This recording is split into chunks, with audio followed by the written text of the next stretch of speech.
Nah, kalau kita lihat SIKM ini ada alat menunda atau mengurangi eksodus orang tadinya kan saat Lebaran.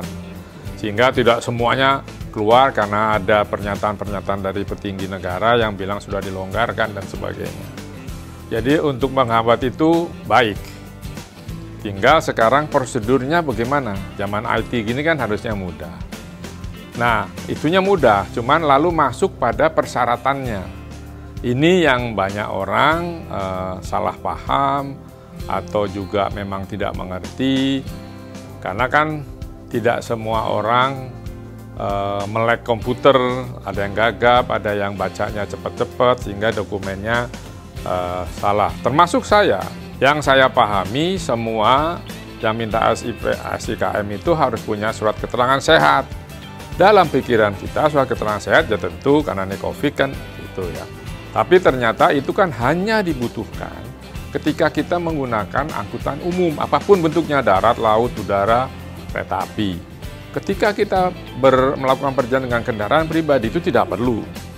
Kan saya baru tahu kemarin. Nah, itu kan penting supaya orang tidak buang waktu mengisi, ya kalau sinyalnya juga bagus, sekali kan kita masih banyak problem juga. Tuh, kemudian di situ ada 11 usaha yang boleh. Nah, 11 usaha yang boleh itu pun kan 11 itu ada turunannya, 11 A, B, C, D, 1 A, B, C, D, 2 A, B, C, D. Nah, itu yang juga perlu dijelaskan. Makanya saya ingin coba besok merasakan sebetulnya gimana ini. Gitu. Saya terus terang belum bisa mencoba karena saya perlu tahu dulu. Itu. Nah, tetapi secara umum SIKM itu baik karena untuk tadi tujuannya pada saat PSBB. Nah, sekarang ini kan sudah masuk PSBB transisi. Artinya kantor, industri, bisnis itu kan sudah mulai ada yang ngantor. Ketika ada yang ngantor, kan ada orang yang rumahnya tidak di Jabodetabek mungkin. Ada yang di Kerawang loh, ada yang di Tambun gitu ya. Nah, artinya itu kan sudah tidak bisa. Ya, kalau ini harus segera direvisi yang Pergub 47 2020 supaya transisi ini aman. Karena kalau enggak kan nanti ya ini ada pelanggaran peraturan yang lebih besar misalnya undang-undang. Jadi harus cepat direvisi supaya bisnis juga kan tujuannya presiden adalah usaha jalan, kesehatan tetap terjaga sehingga penyebaran COVID tidak bertambah kan gitu. Saya rasa itu aja yang perlu dicermati. Karena kan sudah transisi nih, meskipun saya pribadi sebentar.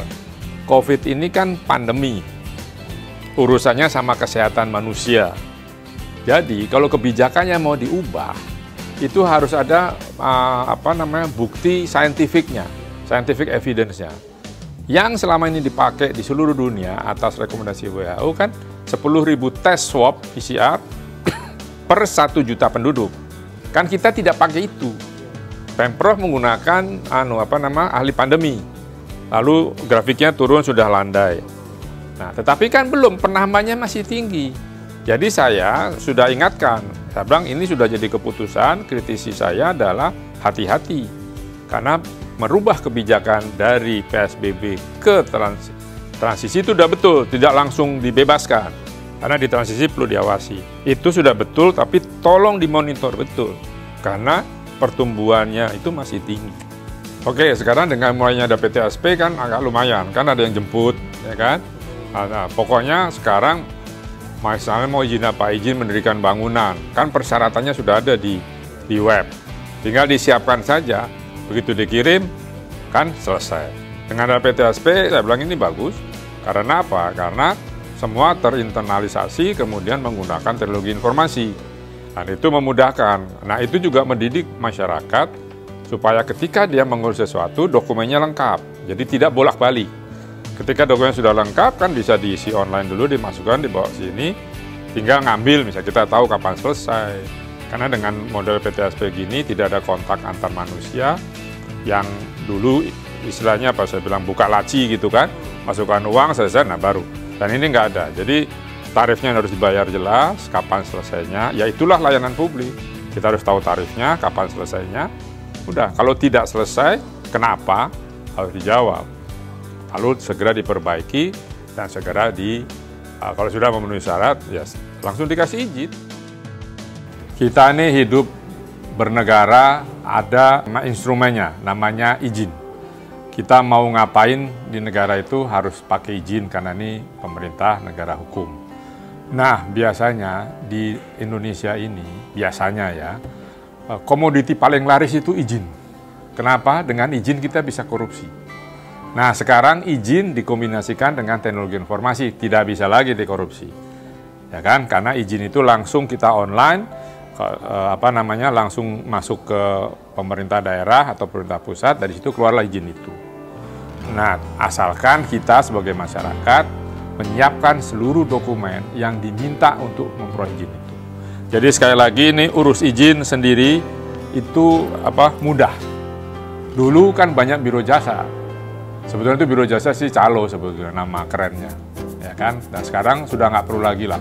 Datang aja sendiri kalau di DKI, di PTSP, di Kuningan ini ya, urus aja izin apa. Kalau nggak beres, teriak, asalkan nggak beres karena Anda sudah melengkapi semua, tetapi tidak keluar-keluar izinnya, Anda boleh teriak.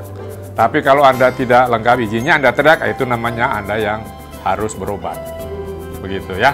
Jadi itulah, mari kita urus izin sendiri, jangan pakai pihak ketiga.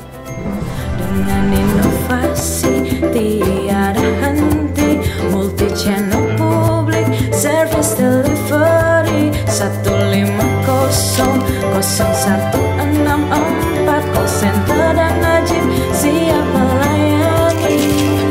Solusi empati tegas inovasi